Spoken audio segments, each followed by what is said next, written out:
10 minutes. Feels like years. I think for the first 3 weeks that I was working on this project, I couldn't actually look at the opera house. I had to like avert my gaze.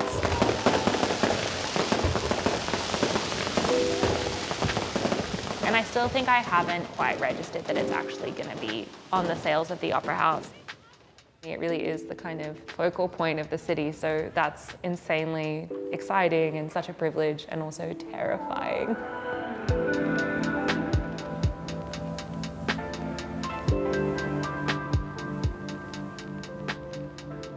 Julia Gutman is an artist based in New South Wales.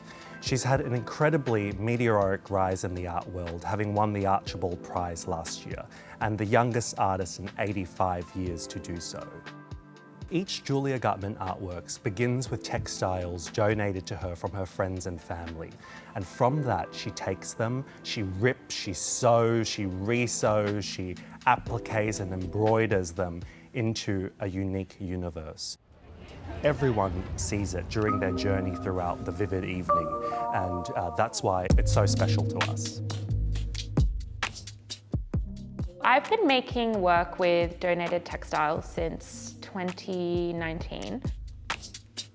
All of these representations are people who are close to me. There's usually a human or a psychological or an interpersonal element. This practice actually really started for me after I lost a really close friend and I had some of her clothes. They smell like us, they feel like us. If you want to try and represent a person without them being there, they're probably the closest thing you have to a person. And it becomes the paint in my work. Some things are really specific. This is my childhood best friend, Stuna, that a lot of memories kind of distinctly on this. Yeah, you know, it's like a real mix. These were the cushions that were in my sister's first apartment. It's not the same anxiety as starting with something blank.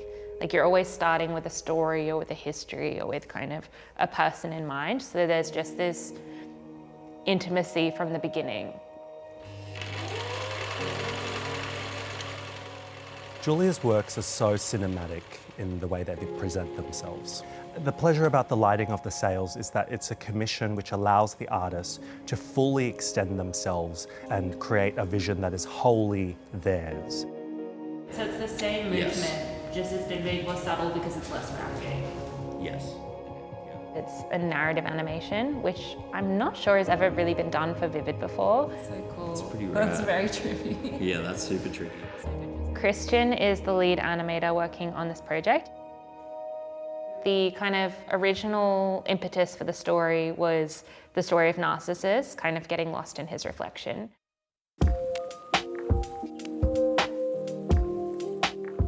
And she jumps into the water, and the rest of the story takes place inside the pool.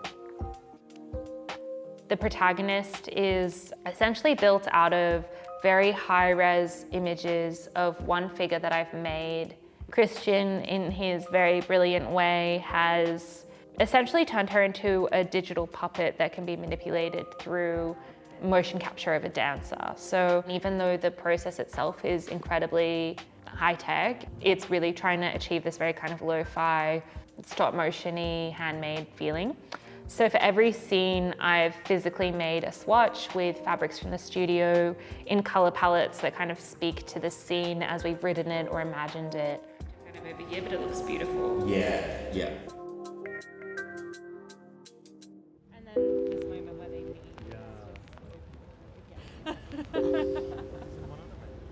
It's very rare that I'll be showing work and not hear a really personal story in response. I think the biggest thing I've learned through making this kind of work is the things that are actually the most personal are the most universal. Everyone has this very kind of deep material knowledge of textiles, whether they've sewn or not. They're such a fundamental part of our everyday lives.